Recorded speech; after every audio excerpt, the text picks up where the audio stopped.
Hello friends, good morning. Welcome to my YouTube channel math guide by Manoj Kumar.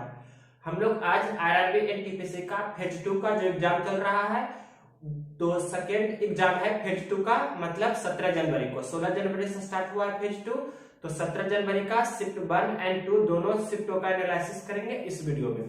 देखिए question number first, किसी भी question को आप check कर सकते हैं कि ये क्वेश्चन एग्जाम में पूछा गया है कि नहीं, जो एग्जाम दिए हैं उस स्टूडेंट से पूछकर। तो देखते हैं क्वेश्चन नंबर फर्स्ट, 3 पे पावर 45 माइनस 1 और 3 पे पावर 35 माइनस 1 का एचसीएफ बताइए।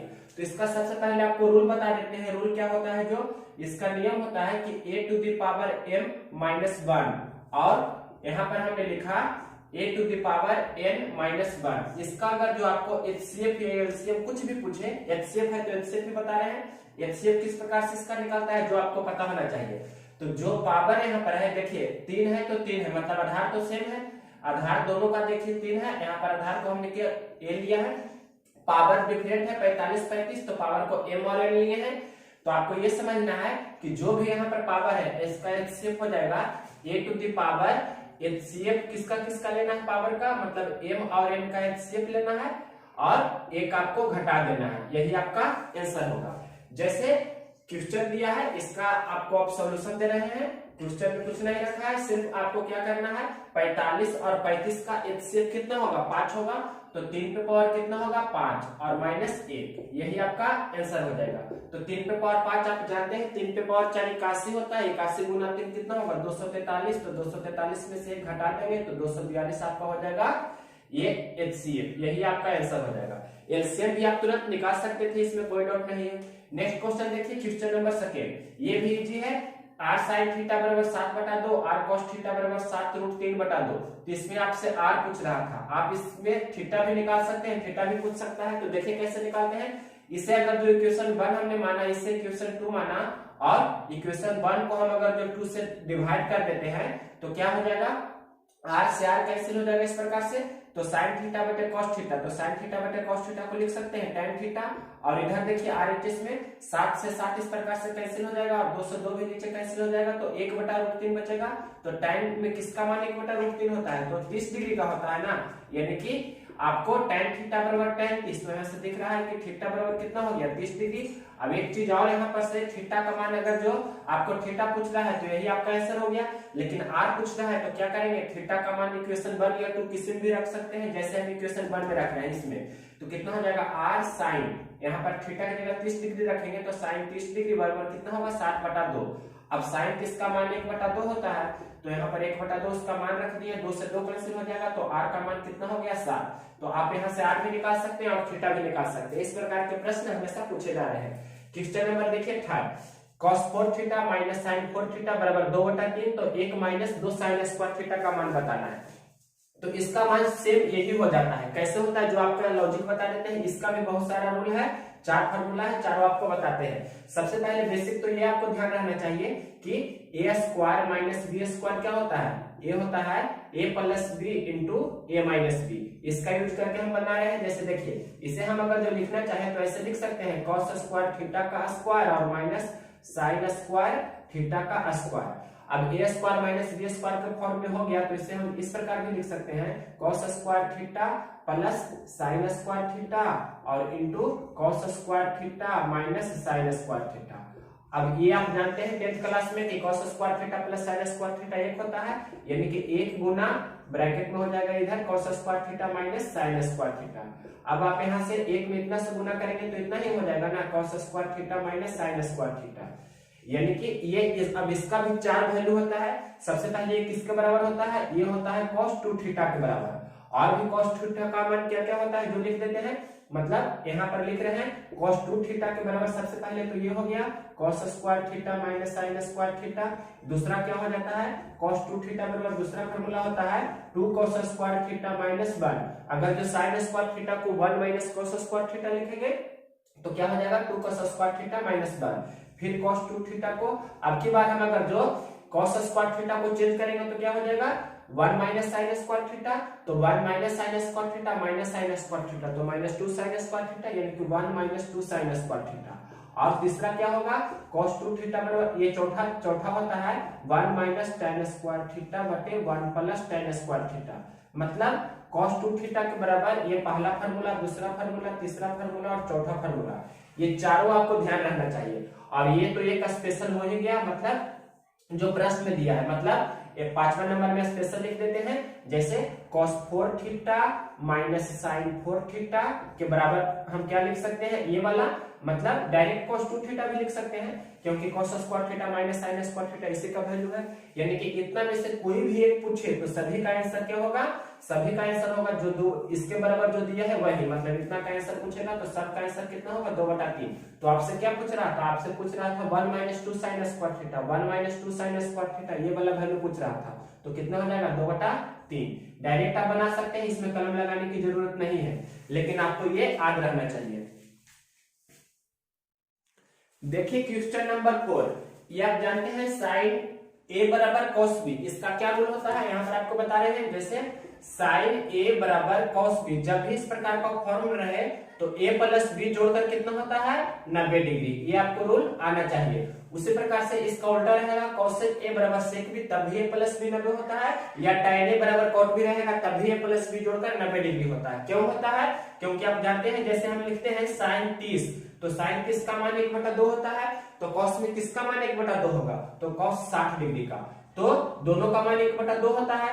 तो ऐसा पॉसिबल है, मतलब sin a बराबर cos b कब होता है, जब दोनों ये दोनों जोड़कर कितना हो रहा है, मतलब 30 डिग्री प्लस 60 डिग्री बराबर 90 डिग्री। ये आपको हमने जस्ट एक एग्जांपल दिया है, तो इस प्रकार का ये रूल होता है, मतलब sin a बराबर cos b, तो ये दोनों को बराबर मतलब जोड़ेंगे और क्या करेंगे, 90 डिग्री के बराबर करेंगे, तो 3a माइनस 30 डिग्री और प्लस उसके बाद 30 डिग्री माइनस 3b और बराबर में कितना कर देंगे, 90 डिग्री।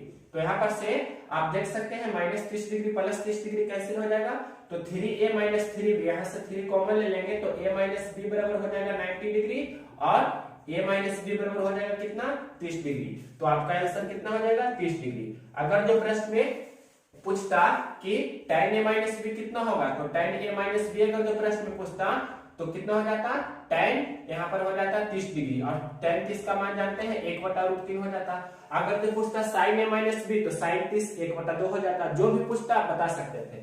नेक्स्ट क्वेश्चन देखिए, आंसर हुआ 30 डिग्री, a माइनस b पूछा, तो अब यहाँ देखिए sin theta minus cos theta बराबर 0, तो sin क्यू थीटा प्लस, पिछला शिफ्ट में पहले वाला में पूछा गया था प्लस, अब पूछा है माइनस यहाँ पर, तो ये तो आप मौखिक बता सकते हैं कि इसका आंसर 0 होगा। क्यों 0 होगा आपको पता होना चाहिए, क्योंकि जब भी यहाँ पर ये एक रूल होता है, क्योंकि a q minus b q बराबर फॉर्मूला आप जानते हैं ना, a minus b into a square plus a b plus b square. तो यहाँ पर से एक sine q theta minus cos q theta को अगर जो ब्रेक करेंगे तो a माइनस बी, मतलब इसके जगह पर क्या दिया है 0, और 0 गुना कुछ भी करेंगे तो 0 हो जाएगा। इस प्रकार से, या दूसरा मेथड आप इसे बना सकते हैं इस प्रकार से, sine theta minus cos theta बराबर 0, तो साइन थीटा बराबर क्या हो जाएगा, कॉस थीटा, तो साइन थीटा बराबर कॉस थीटा, तो यहाँ पर से tan थीटा बराबर कितना हो जाएगा ये, तो थीटा बराबर कितना हो जाएगा 45 डिग्री, तो थीटा का मान 45 इसमें रखेंगे, तो साइन 45 1/√2 होता है, मतलब 1/√2 पर पावर कितना हो जाएगा 3, और माइनस cos 45 भी 1/√2 होता है, तो उस पर भी पावर कितना हो जाएगा 3, और ये प्लस भी और ये माइनस में दोनों कैंसिल होके 0 हो जाएगा। नेक्स्ट क्वेश्चन देखिए, सिंपलीफिकेशन का है, 243 पर पावर 2 है, मतलब 243 गुना 243 हमने लिख दिए, नीचे है 27 पे पावर 3, तो 27 गुना 27 लिख दिए, और गुना 16 है और फिर भागा 8 है, तो भागा गुना में लिखेंगे तो 1/8 लिख दिया, तो ये 8 दूनी 16 पहले कैंसिल कर देते हैं।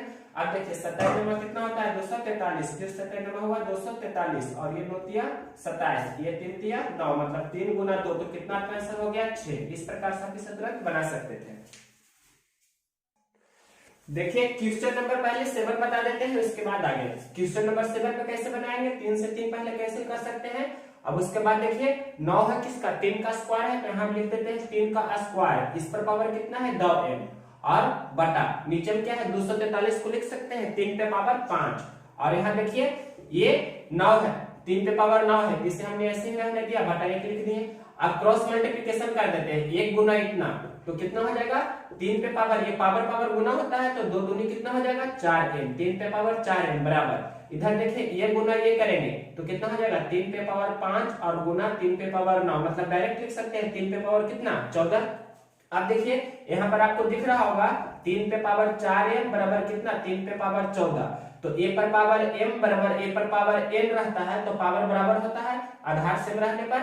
तो यहाँ पर 4m बराबर कितना हो जाएगा 14, यहाँ से लिख सकते हैं 4m बराबर कितना 14, तो यहाँ पर से m बराबर कितना हो गया 14/4। यहाँ हम बोल सकते हैं 2 बार कैंसिल करके कि m का मान कितना हो गया 7/2, तो m का मान 7/2 होगा, वही आपका आंसर होगा।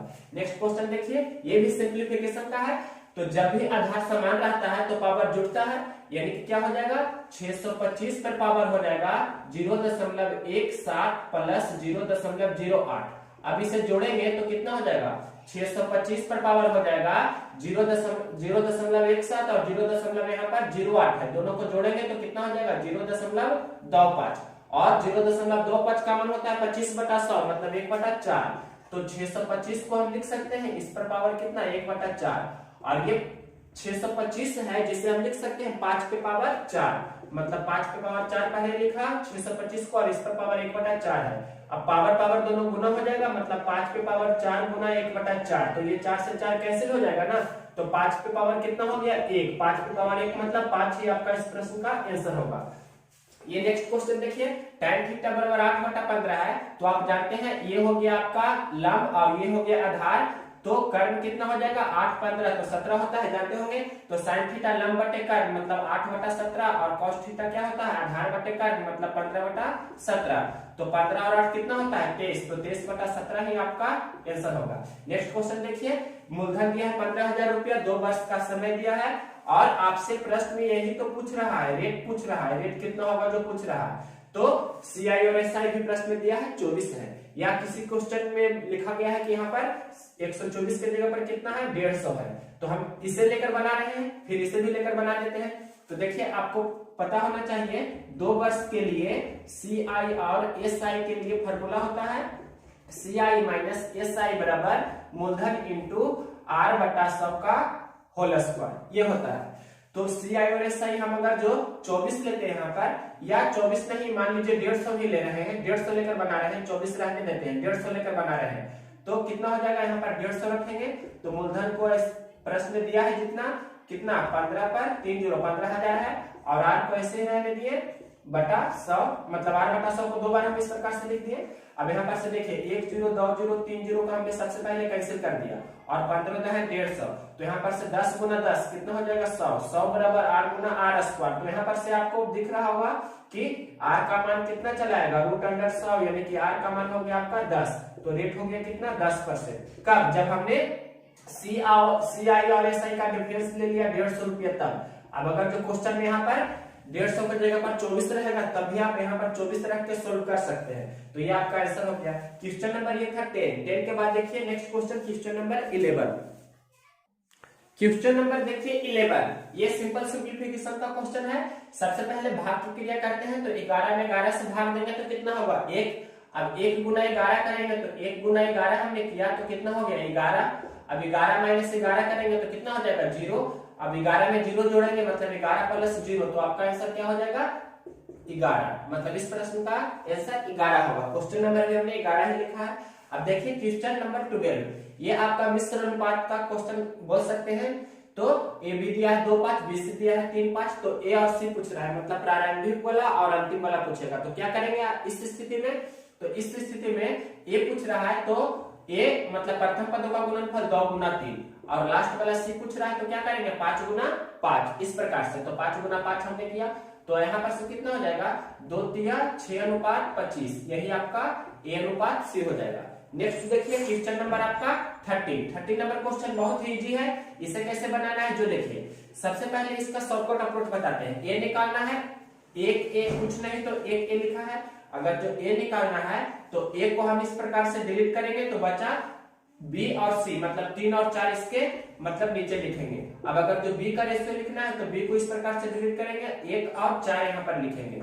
उसके बाद अगर जो सी निकालना हमें है तो सी को डिलीट करेंगे तो 1 और 3 बचा, तो यहाँ पर 1 और 3 लिखेंगे, मतलब कितना हो जाएगा। अब इसे कैंसिल होता है तो कैंसिल कर देंगे, लेकिन कैंसिल नहीं हो रहा है तो 12, ये कितना हो जाएगा 4 और ये हो जाएगा 3, मतलब 12 4 3 आपका आंसर होगा ABC।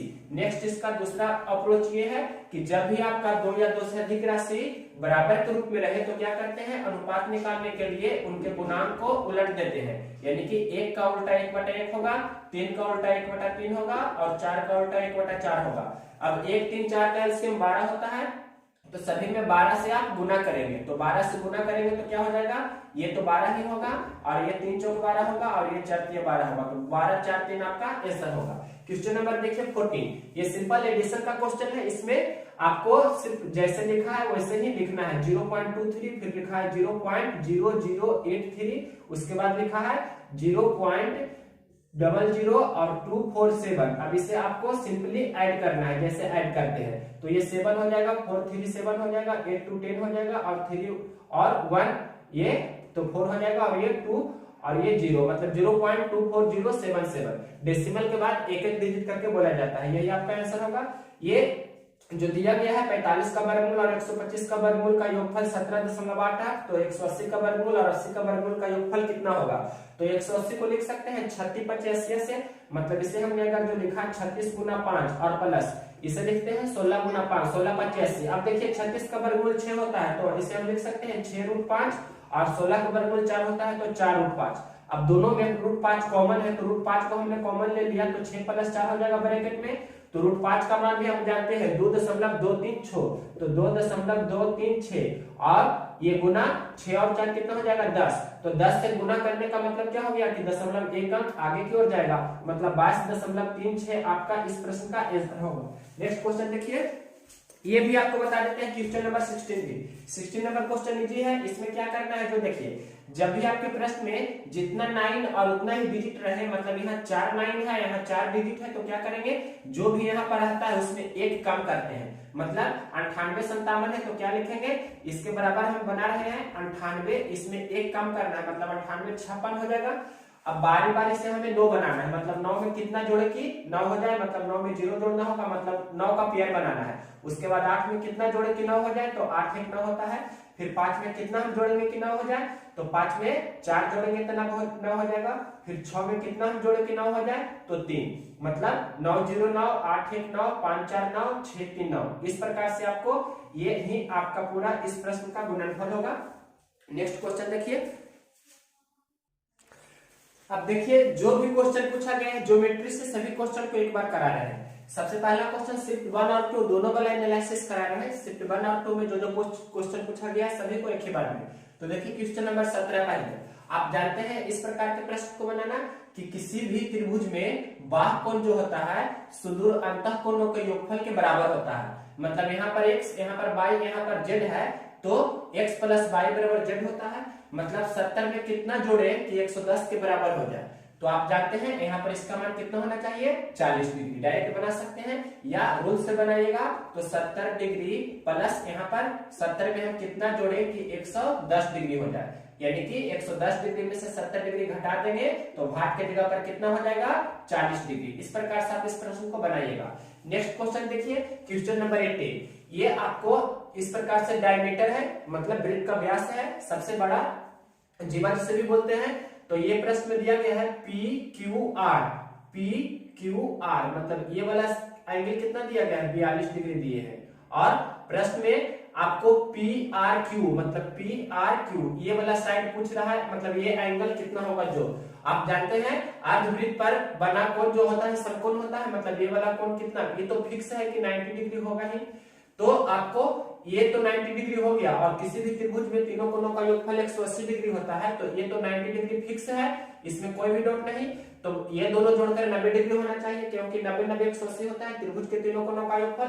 तो 42 में कितना जोड़े कि 180 डिग्री हो जाए, मतलब तीनों जोड़कर, या 42 में हम कितना जोड़े कि ये दोनों मिलाकर 90 डिग्री हो जाए। तो यहाँ पर कितना होगा 42 और 48 जोड़ेंगे तो 90 डिग्री होता है। तो यहाँ पर 48 डिग्री आप डायरेक्ट बना सकते हैं। अगर बेसिक से बनाइएगा तो क्या करेंगे, यहाँ पर भी ऐसे लिख सकते हैं 42 में हम कितना डिग्री जोड़े कि 90 डिग्री हो जाए। तो यहाँ पर आपका मान कितना हो जाएगा 48 डिग्री। या आप ऐसे भी कर सकते हैं कि 180 डिग्री में से घटाइएगा 42 डिग्री और 90 डिग्री, 42 डिग्री और 90 डिग्री को जोड़ देंगे और घटा देंगे, तब भी आपका आंसर कितना आ जाएगा 48 डिग्री। नेक्स्ट क्वेश्चन देखिए, क्वेश्चन नंबर 19। ये क्वेश्चन इस प्रकार से है कि आपको पूछ रहा है प्रश्न में, ऐसे प्रश्न को मतलब लिखा गया है कि किसी भी इसका साइड आपके प्रश्न में दिया गया है, कितना साइड दिया गया है, साइड 21 सेंटीमीटर। हाँ, 21 सेंटीमीटर भुजा वाला कोई ये क्या है, वर्ग है। 21 सेंटीमीटर भुजा वाला वर्ग है और इसमें आपको सबसे बड़ा वृत्त जो रखा जाएगा उसका क्षेत्रफल पूछ रहा है। मतलब ये जो वृत्त है, ये वृत्त का आपके प्रश्न में क्षेत्रफल जो होगा वही पूछ रहा है। क्वेश्चन था कि किसी भी वर्ग के अंदर रखे जा सकने वाले सबसे बड़े वृत्त का क्षेत्रफल बताना है। तो वर्ग की भुजा आपको 21 दिया है, तो वृत्त जो होगा, तो वृत्त का ये सेंटर होगा। तो आप इस प्रकार से इसका डायमीटर खींच सकते हैं, मतलब व्यास। जैसे ये वृत्त का केंद्र हो गया और ये वृत्त का व्यास है QR, तो यहाँ पर भी ये वृत्त का व्यास होगा, ये ऐसे भी व्यास हम दे सकते हैं। तो जो व्यास होगा वृत्त का, वही वर्ग की भुजा होगी। तो वृत्त की जो त्रिज्या होगी वो व्यास की आधी होती है, मतलब यहाँ पर भुजा की आधी होगी, यानी कि वृत्त की त्रिज्या कितना हो जाएगी, 21/2। इतना आप समझे। तो वृत्त का क्षेत्रफल होता है पाई r स्क्वायर, आपको पता होगा। तो पाई का मान 22/7 और r कितना हो जाएगा, 21/2। तो 21/2 को हमने 2 बार लिखा, बस यही आपका आंसर हो जाएगा। तो 7 या 21 हो जाएगा और यहाँ से 2 से 11 दूनी 22, मतलब 11 या 33, 33 गुना 21/2 कर देंगे। तो 11 या 33, 33 गुना 21 कीजिए तो कितना हो जाएगा, या ऐसे भी कर सकते हैं 21 या 63 गुना 11, तो 63 गुना 11 भी करना आसान है, मतलब 693 हो गया। 693 में आप 2 से भाग दे देंगे तो वो आपका आंसर हो जाएगा। तो भाग दे दीजिएगा तो कितना हो जाएगा, यहाँ पर से 2 3 6, 2 चौक 8, 2 छक 12, मतलब 346.5 सेंटीमीटर स्क्वायर, मतलब वर्ग सेंटीमीटर में। क्वेश्चन नंबर आप देखिए 20। देखिए क्वेश्चन नंबर 20। ये क्वेश्चन पूछा गया है आपको एंगल बाइसेक्टर थ्योरम से। आपको पता होना चाहिए एंगल बाइसेक्टर थ्योरम, मतलब इस प्रकार के प्रश्न जो पूछा जा रहा है आपको ये भी आना चाहिए। एंगल बाइसेक्टर थ्योरम होता है उससे। तो ये कैसे बनाते हैं, 4 और 5 के रेशियो में दिया गया है। 18 को विभाजित कर लीजिए पहले x, y और z को कितना होगा, तो ये कितना हो जाएगा, मतलब 9 रेशियो का वैल्यू 18 है, तो 1 रेशियो का वैल्यू कितना हो जाएगा 10। तो 4 रेशियो का वैल्यू कितना हो जाएगा 8, मतलब यहाँ से यहाँ की लंबाई 8 हो गई और यहाँ से यहाँ की लंबाई कितना हो गई 10। अब एंगल बाइसेक्टर यूज कर लेंगे, मतलब 12 का तुलना कर देंगे 8 से, 12/8, और मतलब इसका तुलना इससे हमने किया इस साइड से, तो भाट का तुलना किससे करेंगे, भाट का तुलना करेंगे इससे, मतलब 10 से। तो यही आपका आंसर होगा, मतलब कंक्लूजन कर सकते हैं जो भी इस प्रकार होगा, मतलब क्रॉस मल्टीप्लिकेशन कर दीजिए तो 8 गुना भाट बराबर 12 होता है 20 से 120, मतलब 8 में कितना से गुना करें कि 120 हो जाए, या 15 20 से काट ही दीजिए तो भाट का मान कितना हो जाएगा 15। तो इस प्रकार से आप इस प्रश्न को बना सकते थे, डायरेक्ट मौखिक ही इसे बनाइएगा। क्वेश्चन नंबर देखिए 21।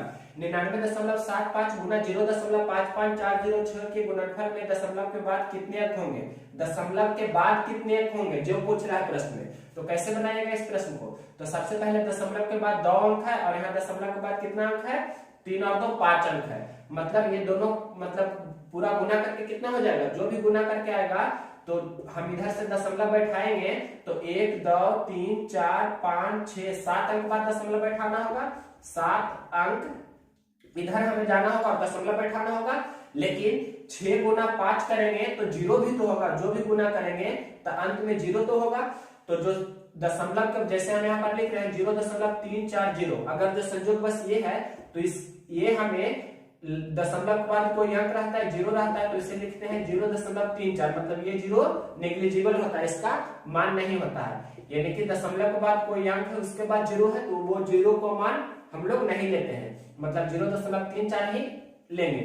तो यहाँ पर एक तो 0 हो जाएगा, 6 और 5 तो 6 25 30 होगा, जब भी तो 7 अंक नहीं, कितना होगा 7 अंक के बदले 1 अंक और इधर हो जाएगा, मतलब ये 0 हम काउंट नहीं करेंगे तो क्या हो जाएगा 6 अंक, मतलब 6 अंक के बाद दशमलव के बाद कितने अंक होंगे 6 अंक। ये जो आपका प्रश्न था दशमलव के बाद कितने अंक होंगे, तो कितने अंक की जगह पर क्या होगा 6 अंक होंगे, तो 6 अंक ही आपका आंसर होगा। आप समझ सकते हैं, हमने एग्जांपल से समझाया। क्वेश्चन नंबर 21 के बाद देखिए नेक्स्ट क्वेश्चन, ये बहुत ही इजी क्वेश्चन है। क्वेश्चन नंबर 22 ये पूछ रहा है कि एक समअष्टभुज के आंतरिक कोण 135 डिग्री है तो बाह्य कोण कितना होगा। तो आपको समअष्टभुज दे दिया है तो उसका प्रत्येक बाह्य कोण कितना होगा। जैसे ही समअष्टभुज दे दिया, जैसे आपको त्रिभुज ही बोलता तो कोई भी बहुभुज बोले तो उसका बाह्य कोण निकालने के लिए क्या फॉर्मूला होता है 360/n, मतलब जो बहुभुज पूछे, तो यहाँ पर समष्टभुज पूछ रहा है, तो 360 बटा क्या कर देंगे 8।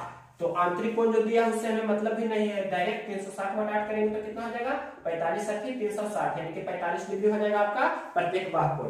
नेक्स्ट क्वेश्चन देखिए, क्वेश्चन नंबर 23 नंबर क्वेश्चन भी इजी है। ए किसी काम को 60 दिन में, बी उसी काम को 40 दिन में करते हैं, तो दोनों मिलकर कितने दिन में करेंगे। मतलब सिंपल क्वेश्चन है, ए कितना दिन में कर रहा है 60 दिन में और बी कर रहा है 40 दिन में, तो दोनों मिलकर कितना दिन में करेगा। तो 60 और 40 का एलसीएम हो जाएगा 120, तो ए करेगा 60 × 120 2 के क्षमता से, बी करेगा 3 के क्षमता से, तो दोनों मिलकर 5 के क्षमता से कितना काम करेगा, मतलब 120 बटा 5 यानी कि 30 दिन में वो दोनों मिलकर उस काम को पूरा कर देंगे। ये तो हो गया मेथड से आप जैसे बनाते हैं। एक तरीका और भी हमने बताया था कि गुणनफल बटा योगफल, प्रोडक्ट बटा सम, मतलब 60 × 40 बटा 60 + 40, इसका भी यूज कर सकते हैं। तो दोनों मिलकर आपको इस प्रकार से भी निकाल सकते हैं। तो 60 × 40 और नीचे 60 + 40 कितना हो जाएगा 100। तो यहाँ से हल करेंगे ये 2 0, तो आप पाइएगा कि कितना हो जाएगा 6 × 24। तो यहाँ पर भी होगा 30 नहीं होगा, 24 × 25 100 होता है, मतलब यहाँ पर भी आपका 24 दिन ही आएगा। और यहाँ पर भी कितना हो जाएगा 6 × 24 दिन। तो ये दोनों फार्मूला से आप बना सकते हैं, मतलब इससे भी और इससे भी, जिससे चाहे बना सकते हैं। ये तो आप जानते होंगे बनाना, ये आपको डायरेक्ट बनाने का अप्रोच है। मतलब जो दोनों व्यक्ति का दिन दिया रहेगा, दोनों को गुना करेंगे और दोनों को दिन को जोड़ेंगे बटा में। तो इस प्रकार से आप जो आंसर आएगा कैलकुलेशन करके वही आपका आंसर होगा। और ये तो जानते हैं एलसीएम मेथड से बनाना कि 120 टोटल काम हो गया, 3 और 2 5 की क्षमता से करेगा, तो 120 बटा 5 यानी कि 24 दिन आपका आंसर होगा। नेक्स्ट क्वेश्चन देखिए, क्वेश्चन नंबर 23 के बाद क्वेश्चन नंबर आपका 24 नंबर क्वेश्चन आपको बता रहे हैं हम। ये क्वेश्चन है ज्योमेट्री से। त्रिभुज PQR में भुजा QR को S तक इस प्रकार बढ़ाया जाता है कि RS = PR। मतलब त्रिभुज सबसे पहले हम यहाँ पर ड्रा कर रहे हैं जिसका नाम है PQR, और ये R को थोड़ा इधर बढ़ा दिए, मतलब ये PQR है और R को S तक हमने बढ़ाया। इस प्रकार से R को हमने S तक बढ़ाया और प्रश्न में बोल रहा है कि RS = PR है। ये RS मतलब ये थोड़ा और इधर बढ़ा रहे हैं, मतलब यहाँ तक बढ़ा देते हैं S, तो ये भुजा बराबर है इसके। ये प्रश्न में दिया गया है RS बराबर क्या है PR है। और लिख रहा है प्रश्न में, यदि QPS 110 डिग्री है, QPS मतलब इस प्रकार से QP और यहां से S तक हम एक लाइन ड्रा किए, तो ये वाला पूरा एंगल दिया है आपके प्रश्न में कितना 110 डिग्री। ये आपके प्रश्न में दिया है 110 डिग्री। आगे देखिए क्या लिखा है, प्रश्न में बोल रहा है कि PRQ 70 डिग्री है। PRQ इस प्रकार से PRQ मतलब ये कोण कितना दिया है आपके प्रश्न में 70 डिग्री दिया है। तो पूछ रहा है PQR कितना होगा, PQR मतलब ये कोण आपसे पूछ रहा है। तो इसे बनाने का सबसे बेस्ट अप्रोच क्या है, जो देखिए आप जानते हैं कि दो बराबर भुजा है, तो दोनों बराबर भुजा के समूह कोण भी बराबर होंगे। तो सबसे पहले अगर जो इस ट्रायंगल में हम देखें तो ये दोनों कोण समान मतलब है और ये बाहु कोण है। मतलब इस प्रकार से अगर जो यहाँ पर आपको रफ हम कर रहे हैं, रफ में आप समझिएगा कि जैसे ये कोई बाहु कोण है, तो यहाँ पर हम x मानते हैं इसे, और इसे y मानते हैं, इसे z मानते हैं। तो x + y बराबर क्या होगा, x + y बराबर z होता है। मतलब बाहु कोणों का योगफल, बाहु कोण जो होता है सुदूर अंतः कोणों के योगफल के बराबर होता है। तो यहाँ पर क्या दिख रहा है कि ये दोनों कोणों को जोड़कर ये दिया गया है, यानी कि अब ये दोनों भुजा बराबर है। PRS ट्रायंगल में हम देखेंगे, मतलब ट्रायंगल PRS में ये PR बराबर क्या है, भुजा PR बराबर है RS, PR बराबर RS है। तो बराबर भुजा के समूह कोण भी बराबर होंगे। मतलब ये अगर जो x है तो ये भी क्या होगा, x ही होगा। मतलब x + x बराबर कितना होगा 70 डिग्री। यहाँ पर से हम लिख सकते हैं x डिग्री + x डिग्री बराबर कितना होगा 70 डिग्री। मतलब 2x डिग्री बराबर कितना होगा 70 डिग्री। मतलब x का मान कितना होगा 35 डिग्री। हम मौखिक भी बना सकते थे लेकिन समझाना है, तो मतलब ये दोनों कोण कितना होगा 35 डिग्री और ये भी होगा 35 डिग्री। अब देखिए टोटल ये है कितना 110 डिग्री, जिसमें से ये हो गया कितना 35 डिग्री। तो 110 में से 35 हम घटा देंगे तो ये वाला कोण निकल जाएगा ना। तो 110 में से 35 घटाइए तो कितना हो जाएगा 75 डिग्री, यानी कि ये वाला कोण कितना हो गया 75 डिग्री। अब इस ट्रायंगल में देखिए, तो इस ट्रायंगल में ये 75 डिग्री है, ये 70 डिग्री है, तो ये कितना होगा, तीनों जोड़कर 180 डिग्री होना चाहिए। मतलब आप ऐसे भी लिख सकते हैं कि 180 डिग्री - 70 प्लस 75, तो 70 और 75 को जोड़ दीजिए और 180 में से घटा देंगे, तो 70 और 75 कितना होगा, 70 70 140, 5 145, मतलब 180 डिग्री में से 145 डिग्री घटाइए तो कितना हो जाएगा, 45 5 50 30 80, यानी कि 35 डिग्री, यानी कि ये 35 डिग्री आपका होगा, तभी आपका आंसर हो जाएगा, मतलब तीनों जोड़कर 180 डिग्री हो जाएगा, यानी कि PQR आपका आंसर हो जाएगा 35 डिग्री। क्वेश्चन